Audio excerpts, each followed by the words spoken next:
안녕하십니까, 이진우입니다. 요즘 미국과 우리나라의 주식시장은 분위기가 사뭇 다릅니다. 미국은 기업들이 실적이 생각보다 좋아서 주가가 날개가 단 듯 강세를 계속 보이고 있어요. 지난주에 실적을 발표했던 기업들의 80% 정도가 시장 예상보다 좋은 실적을 발표했고요. 테슬라 같은 경우에는 주가가 $1,000를 넘어서는 천슬라라는 별칭도 붙었습니다. 한편 삼성전자 등 우리 기업들의 실적도 실적은 좋습니다만 미국과는 다르게 주가가 부진한 상황이죠. 미국과 우리 증시가 왜 이렇게 좀 다른 모습을 보이고 있는지 오늘 센터뷰 시간에는 한미 주식시장의 디커플링 현상에 대해서 살펴보겠습니다. 이제 전 세계 국경들이 서서히 열리고 있는데 최근 2주 사이에 아시아 전역의 국가들이 잇따라 입국 규제를 완화하고 있습니다. 그런데 제한적으로 문을 열고 있기도 하고 또 문을 열기는 열더라도 이런저런 고민과 어려움들이 참 많다고 해요. 오늘 글로벌 리포트 시간에는 관광시장을 서서히 열고 있는 아시아 국가들을 중심으로 나라 밖 경제 소식들 살펴보겠습니다. 손에 잡히는 경제 플러스 광고 듣고 시작합니다. 네, 신영증권의 김학균 리서치센터장과 함께 증시 이야기 좀 나눠보겠습니다. 미국 증시는 계속 좋은데 우리나라 증시는 부진한 이 디커플링 현상을 어떻게 봐야 될지 센터장님 어서 오십시오. 네, 안녕하십니까? 실제로도 미국은 좋고 우리는 안 좋고 주가만 보면 네, 그러고 있죠.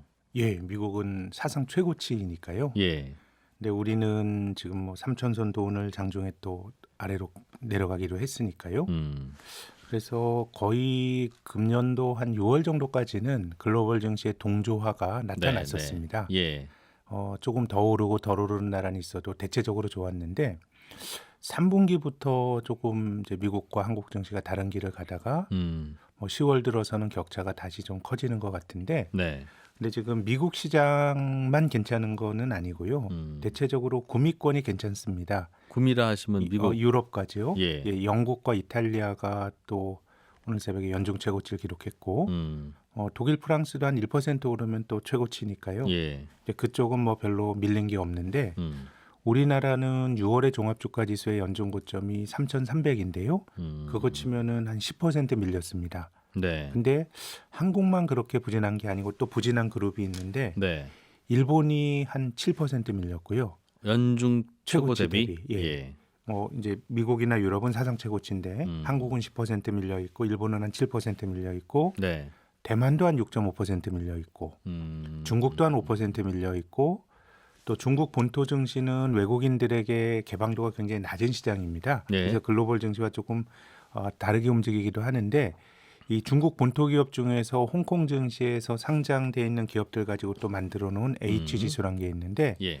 H 지수는 고점 대비 26%나 밀렸습니다. 이건 뭐 어허. 추세 자체가 심각하게 뭐 중기 추세가 음, 깨진 게 아닌가라고 의심해 볼 수 있을 정도로 네. 그래서 이렇게 나눠서 보면 구미권 증시는 아주 좋음 그리고 동아시아 증시는 좀 부진함 뭐 이렇게 정리가 되는 것 같습니다. 그렇군요.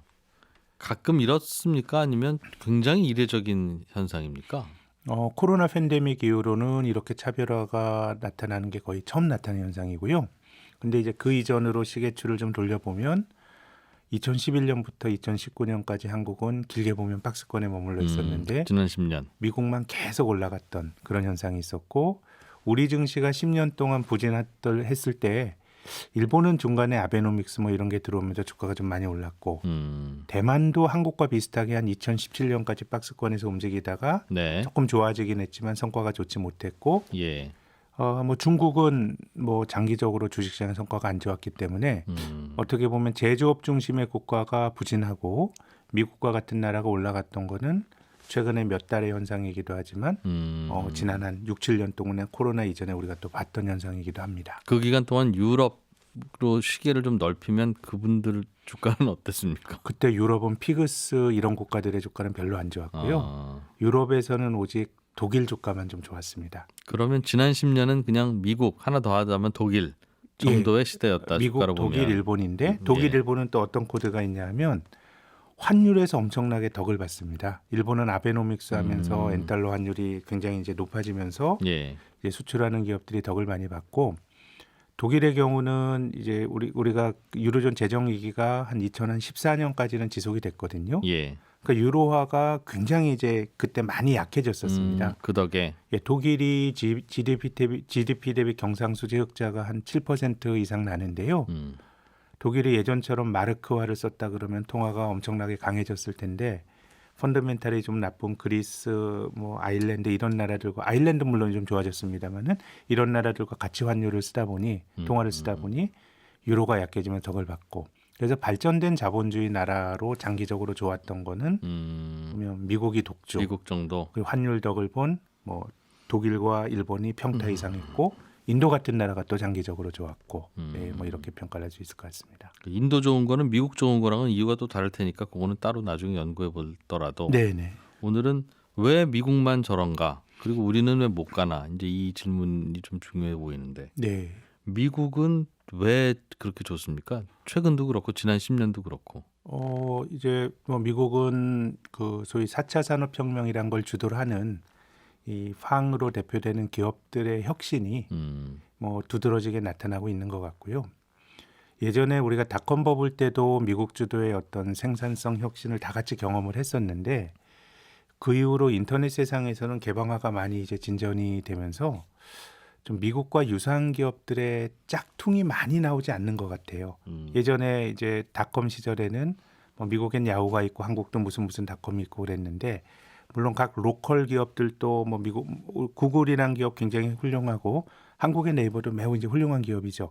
그렇지만은 그런 것이 외연이 확장이 되는 것이 4차 산업혁명이라고 하는 게 장벽이 있다기보다는 탑티어에 있는 기업들이 상당히 많이 가져가고 있다 보니 미국 주도의 기술 혁신이 잘 안 퍼진 측면이 있는 것 같고 뭐 두 번째는 저는 보호무역 뭐 혹은 뭐 리쇼어링 이런 것들이 뭔가 이 세계화를 촉진하기보다는 예전에 미국 경제 좋아지면 다른 나라들이 미국에 수출해서 다 같이 먹고 살았던 세상이 조금 그 시절과는 단절이 나타나면서 미국이 좀 좋은 것 같고 요즘에 미국 시장이 좋은 거는 외견상 기업 실적이 좋아서 올라가는 면도 있는데요.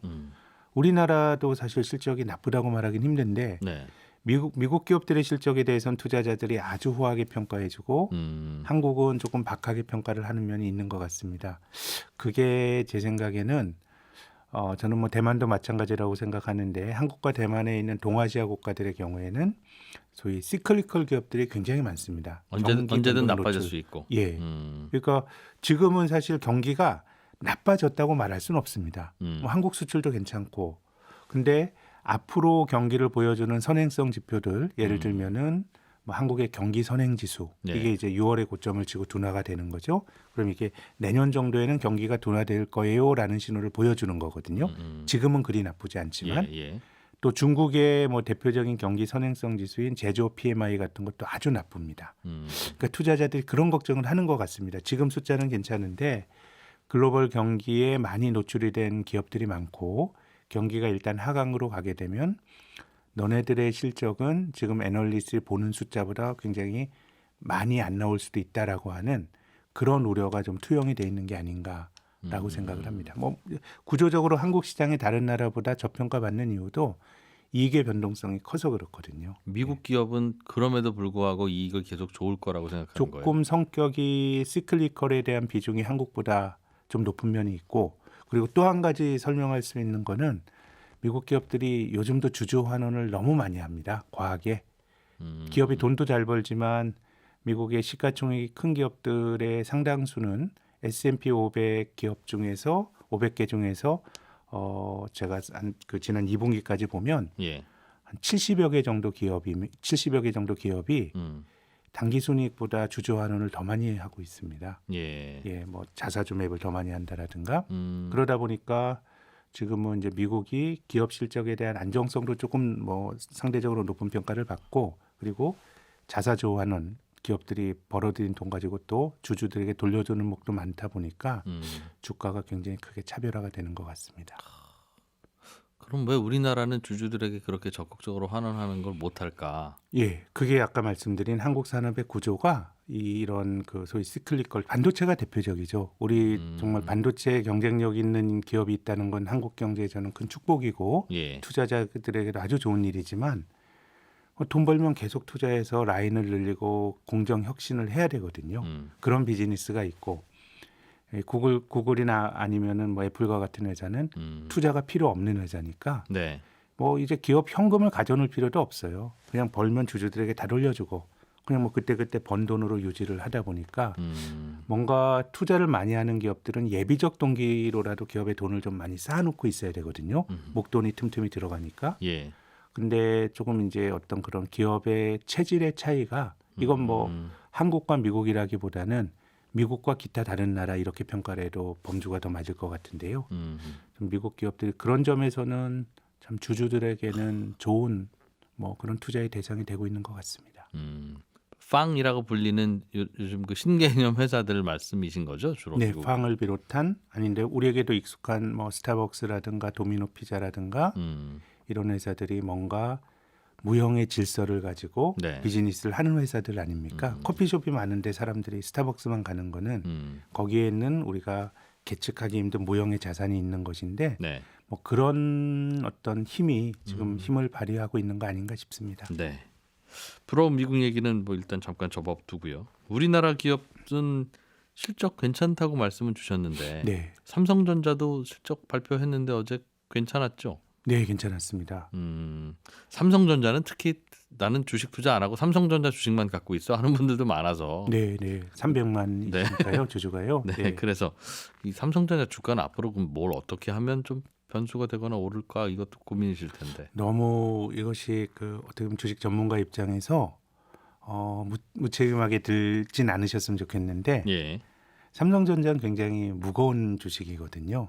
그럼 이제 저희 주변에서도 삼성전자로 돈을 번 많은 분들이 계십니다. 근데 그분들이 가지고 있었던 특징은 그냥 뭐 올라갈 때 사서 팔고 이게 아니고 그냥 들고 있음으로써 뭔가 긴 시간을 투자해서 비교적 괜찮은 예. 성과를 나왔던 것 같고 이번에도 역시 저는 뭐 그런 사이클로 이제 접어든 거 아닌가라는 생각이 들고 물론 뭐 삼성전자를 비롯한 그런 어떤 그 지금 좋은 기업이 앞으로도 좋다라는 보장은 아무도 못하죠. 아무도 못하지만은 삼성전자라고 하는 회사는 그래도 한 20년 동안 글로벌하게 반도체 자체가 굉장히 변동성이 큽니다. 예. 삼성전자뿐만 아니라 뭐 TSMC도 마찬가지고요. 그쪽은 뭐 비메모리지만 또 마이크론 테크놀로지도 마찬가지입니다.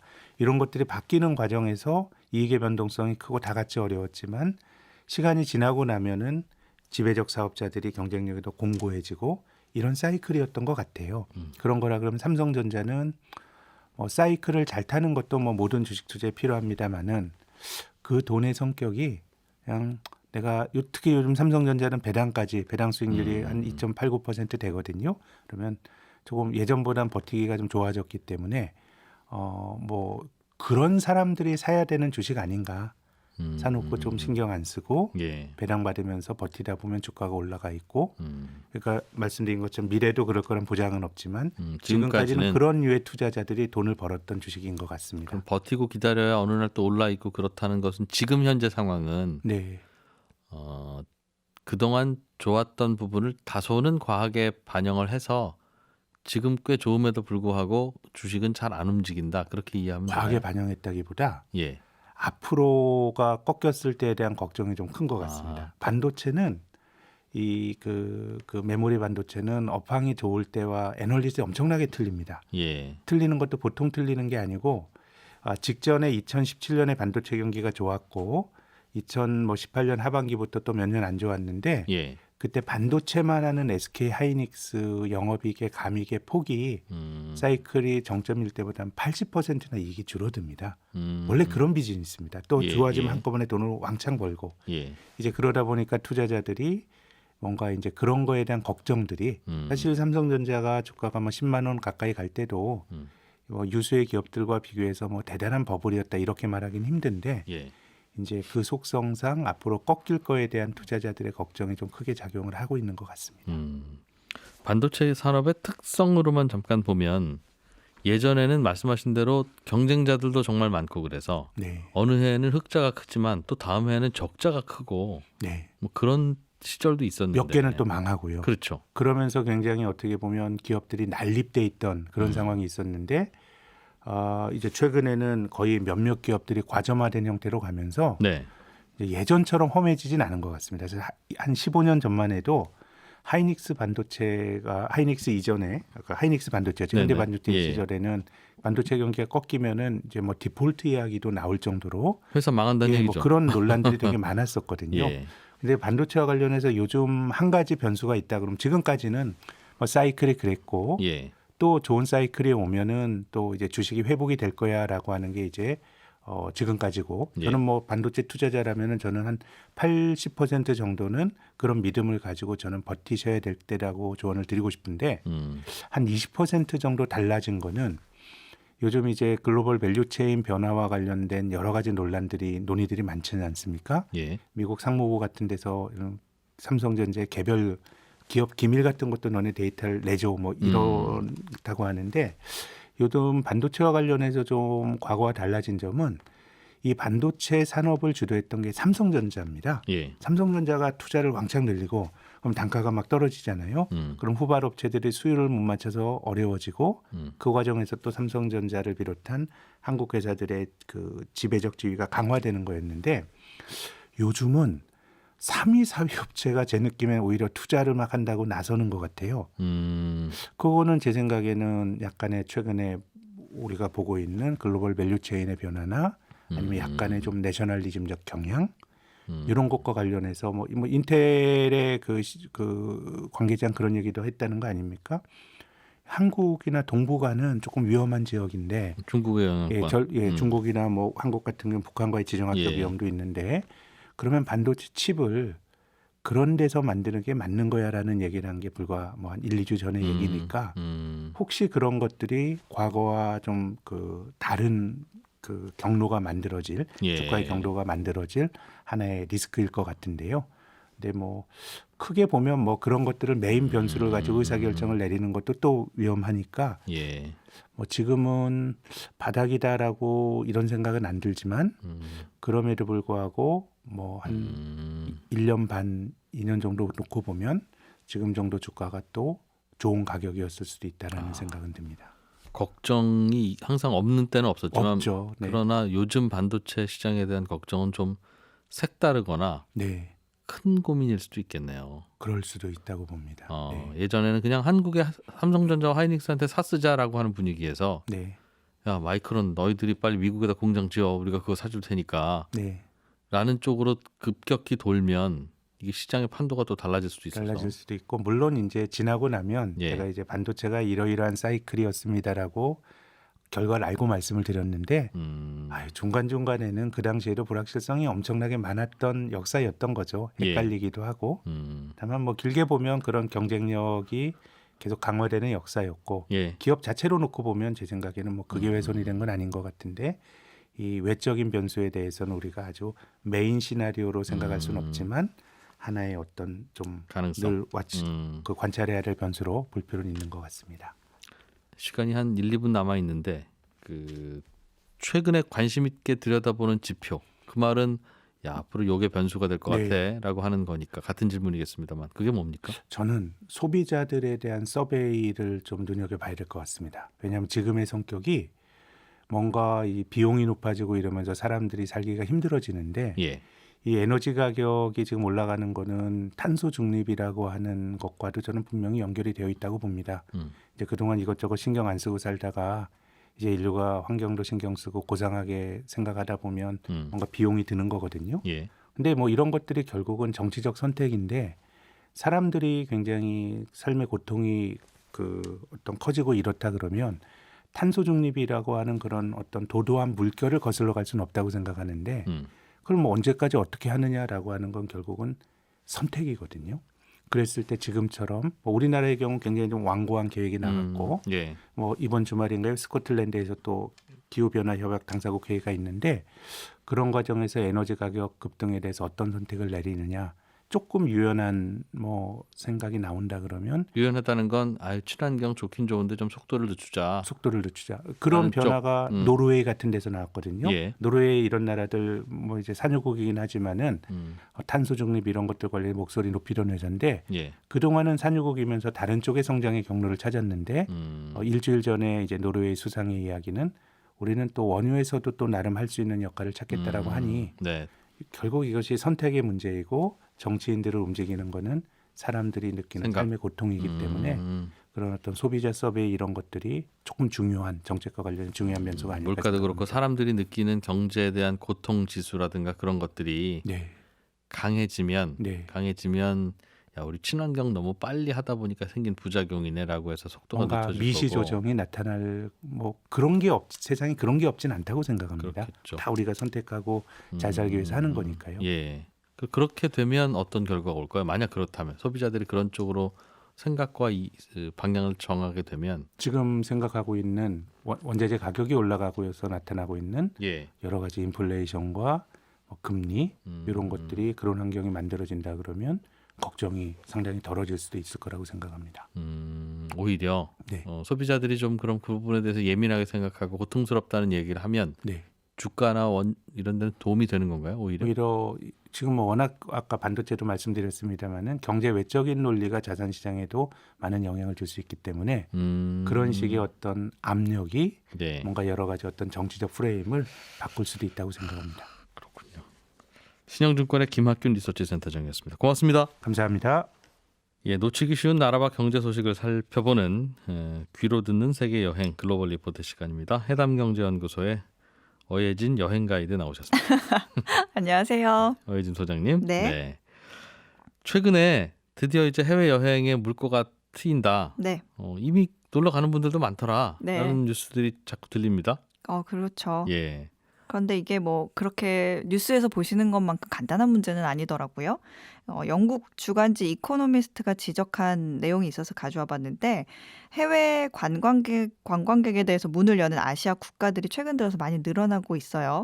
태국, 뭐 싱가포르, 베트남, 인도, 인도네시아, 말레이시아 이렇게 있는데 네. 막상 국경을 개방했다고는 하지만 상당히 이런 국가들이 신중하고 조금 소극적으로 제한 조건을 많이 걸고 개방했다는 거예요. 근데 인도만 빼고요. 인도는 지난 10월 초부터 모든 관광객들에게 국경을 열었고요. 예. 태국 같은 경우에는 처음에는 한 유럽 10개 국가에 대해서만 문을 열었다가 점점 늘리고 있고 이제 여기에 우리나라도 포함될 예정이고 인도네시아 발리 같은 경우에는 오히려 동남아시아 지역 관광객은 받지 않고 유럽인들 위주로 받고 있고요. 네. 싱가포르도 뭐 처음 두 곳이었다가 계속 확대하고 있는데 나라별로 하나씩 넣는다는 거죠? 그렇죠. 다음 네. 주부터는 노르웨이도 괜찮아. 네, 독일도 다음 놀러 와 달부터는 이렇게. 어디도 되고 뭐. 어. 근데 이게 다 따지고 보면 거의 뭐 미국과 영국을 제외하면 대부분 유럽 국가라는 거예요. 왜 유럽인들을 위주로 먼저 열었을까 하고 고민을 해봤더니 네.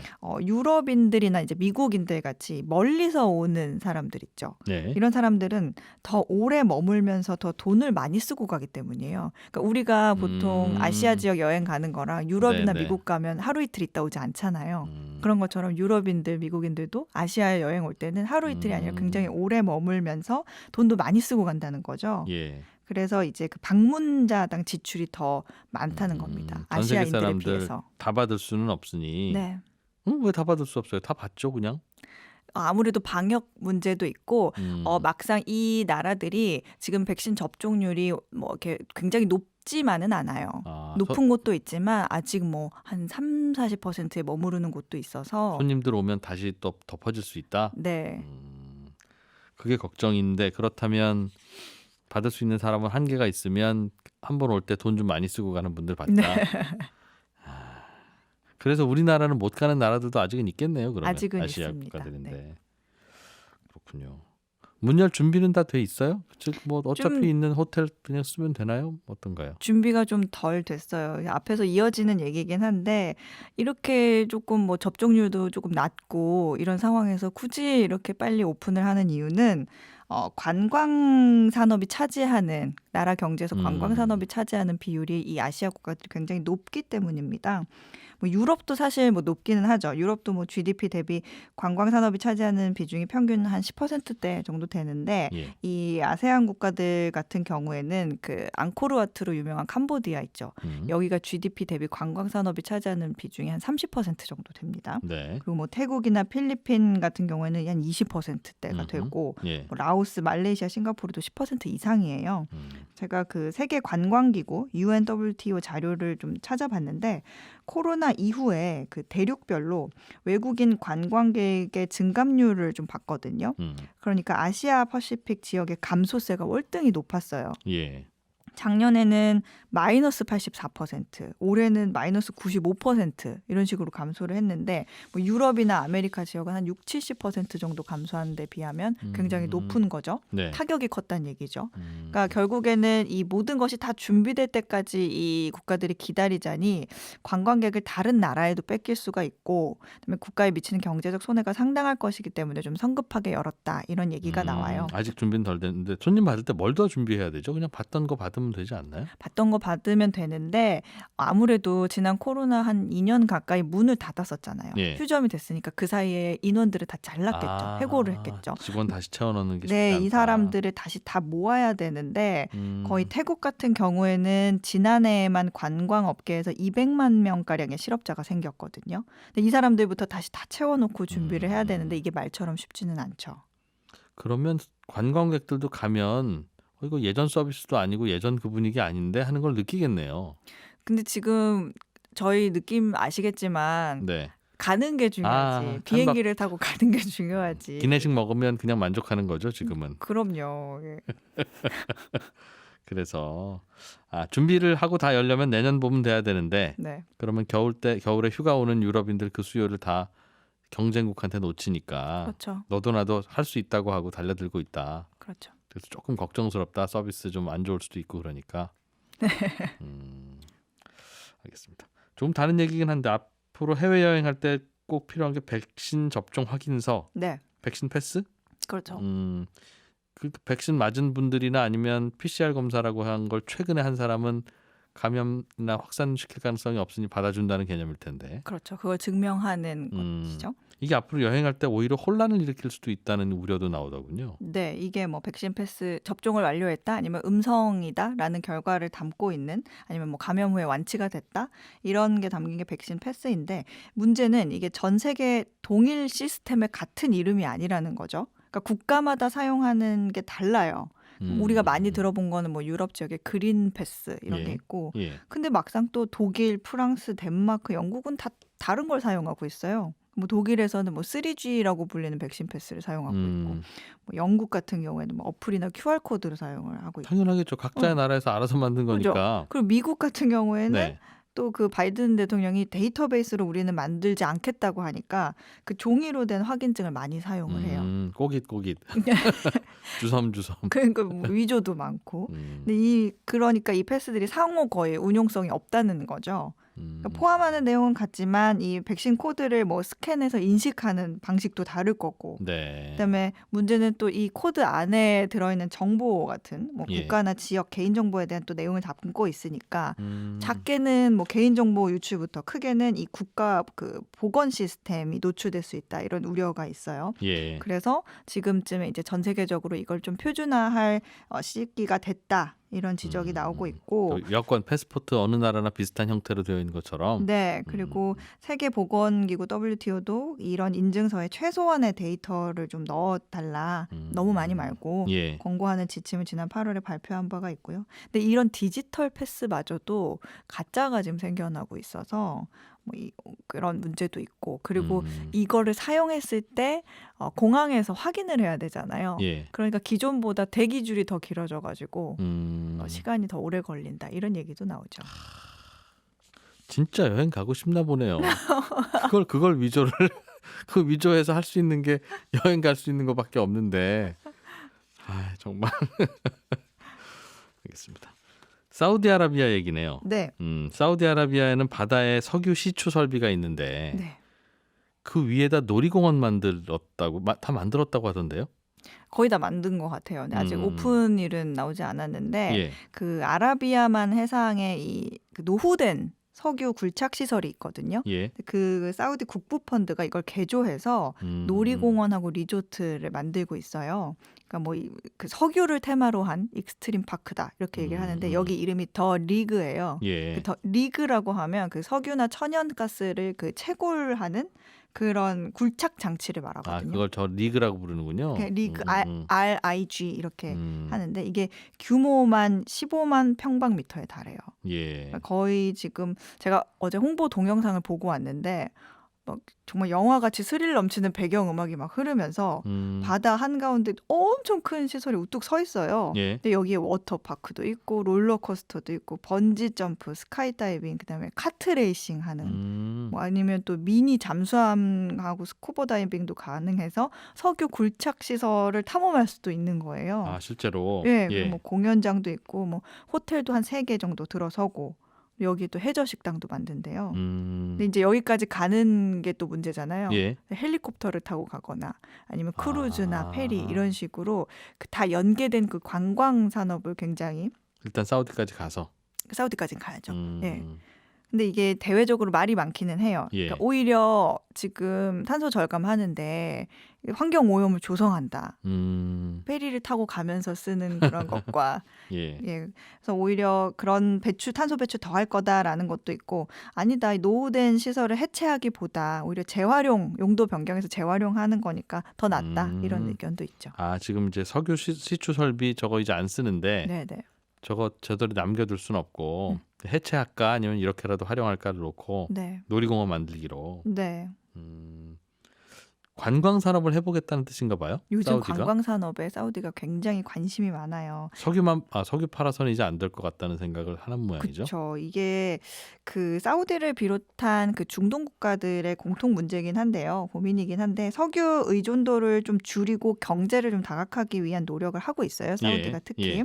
그 더 리그 지금 이거 말고도 뭐 수도인 리야드 근처에 뭐 테마파크 개발한다든지 홍해 연안에 뭐 수십 개 지금 호텔과 주거단지 건설하는 계획을 갖고 있거든요. 예. 지금 현재로서는 사우디 실질 GDP의 한 30에서 40% 정도가 석유 산업으로 채우고 있는데 이게 점점 대체할 산업을 찾아야 된다. 예. 근데 우리는 관광과 같은 공공 서비스 분야를 좀 개발로 하자 이렇게 정한 거예요. 그래서 관광 인프라를 굉장히 많이 만들고 있는데 이게 그 빈살만 왕세자가 추진하고 있는 사우디 비전 2030이라는 그 메가 프로젝트가 있습니다. 예. 이 전략의 일환인데 이게 여기 안에는 어떤 내용들이 있냐면 뭐 어떤 현대화 도 있고요. 그다음에 경제 무역 도시 건설하는 그런 내용도 있고 어떤 보수적인 그 사우디의 어떤 이슬람 법 체계를 예, 예. 조금 더 자유롭게 완화하는 그런 것들이 다 담겨 있습니다.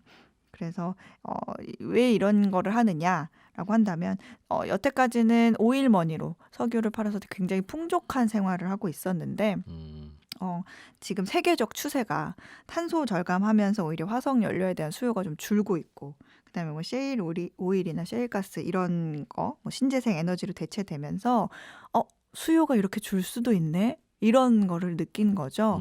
그래서 이제 그간에 사우디가 누렸던 어떤 석유 강국으로서의 위상을 우리가 더 이상 유지하기 힘들 수도 있겠다. 네. 이런 고민을 한 겁니다. 그래서 선택한 게 관광. 예.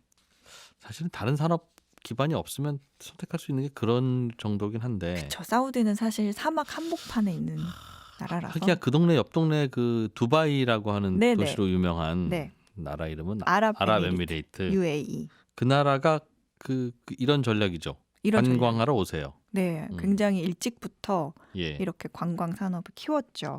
두바이는. 네, 그래서 안 그래도 지금 사우디아라비아가 두바이 따라한다. 네. 이런 얘기 많이 듣고 있어요.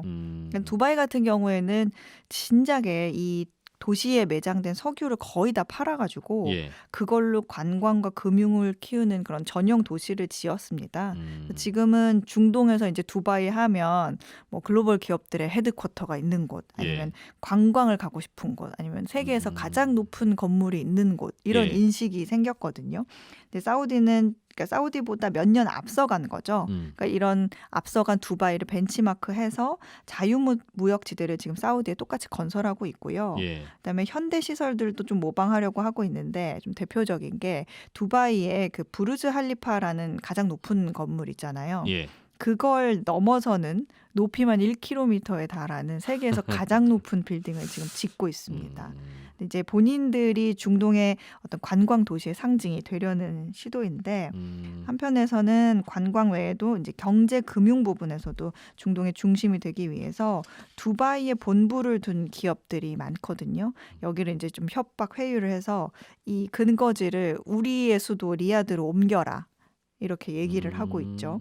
그래서 아랍에미리트 같은 경우에는 UAE는 사우디가 자꾸 따라하니까 그렇지. 한 곳에 별이 두 개 뜰 수는 없죠. 네, 아무리 형제 같은 나라지만 자꾸 따라하니까 조금 네. 신경이 쓰이잖아요. 네. 근데 또 이 굉장히 친한 나라지만 몇 년간에 좀 섭섭하고 토라진 계기가 뭐 외교 문제도 있었고 있기는 해요. 네. 거기다가 기업도 뺏어가지, 관광객도 지금 또 뺏어가려고 하지, 그러니까 거의 어떤 도발 수준으로 예. 지금 받아들이고 있습니다. 그래서 UAE가 밀리지 않으려고 관광에도 지속적으로 투자를 많이 하고 있고, 조금 더 나아가서는 이 수년 전부터 우리가 좀 더 앞서가자, 더 첨단으로 가자, 그래서 우주 산업에 눈을 돌려서 키우고 있는데 사우디가 이것마저도 몇 년 지난해부터 뭐 구체적인 투자 계획을 밝히면서 예. 사우디도 우주 산업 하고 있죠. 두 나라 중에 한 나라만 살아남겠다는 그 마음 급하겠어요 정말. 네. 다른 얘기 하나 또 들어보죠. 미국 얘기인데 네. 지금까지는 집에서 일하는 이런 원격 근무를 했었는데 네. 이제 슬슬 사무실로 돌아오세요 하는데 그동안 집에서 혼자 일하면서 외로워서 들였던 그 반려동물 네. 이거 어떡하지? 하는 걱정들을 이제 시작했다는. 맞아요. 그러니까 주 5일 반나절을 반려동물을 혼자 참아둘 수 없어서 예. 직장을 포기하는 사람들이 늘고 있다. 이런 기사가 있었습니다. 다시 원격 근무할 수 있는 곳으로. 네, 이게 실제로 통계로도 나온 게 지난해 그 3월 코로나 팬데믹을 선포한 이후에 약 1,260만 가구가 새로 반려동물을 입양했다고 합니다. 뭐 동물 구조 단체에서도 한 27만 마리가 입양이 됐고 예. 그러니까 전년 대비 한 4만 마리 이상 확 늘어난 거예요. 안 기르던 분들이 기르기 시작하는. 그렇죠. 아무래도 혼자 고립돼서 이제 지내다 보니까 예. 우울증도 오고 외로운 마음이 들어서 그런 분도 있겠죠. 그러다 보니까 근데 막상 사무실로 가려면 이 친구들이 혼자 있어야 그렇죠, 되잖아요. 그렇죠. 반려동물 제품 회사 한 곳이 그 400명의 주인들에게 강아지 주인들에게 설문조사를 했거든요. 그랬더니 67%가 자신들의 회사가 더 이상 원격 근무를 제공하지 않는다면 다른 직업을 찾도록 고려하겠다. 그리고 78%는 반려동물을 직장에 데려올 수 있다면 회사에 계속 머물겠다. 이렇게 응답을 했다고 합니다. 야, 직장 어린이집 만드는 이유와 똑같은 이유가. 그렇습니다. 그럼 직장 강아지집, 직장 고양이집 이런 거 만들어야 된다는 뜻인데. 네. 검토하겠어요? 검토하고 있어요.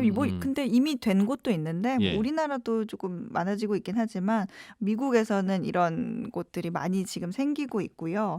한 최근에 미국 내 500명의 임원급 관리자를 대상으로 물었더니 예. 59%가 이제 직원들을 다시 불러야 되기 때문에 직장에서 반려동물을 허용을 시작할 계획이다. 이렇게 응답을 했습니다. 걱정도 있겠어요. 예를 들면 강아지가 과장님을 물든가. 그럴 수도 있죠.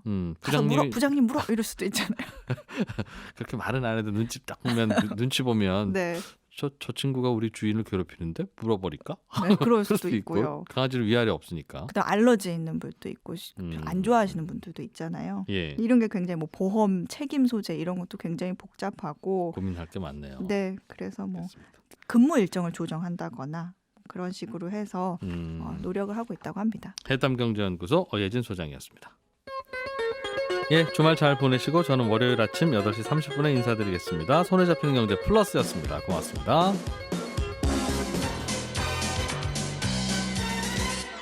더 깊고 더 재미있는 경제 이야기. 이진우의 손에 잡히는 경제 플러스.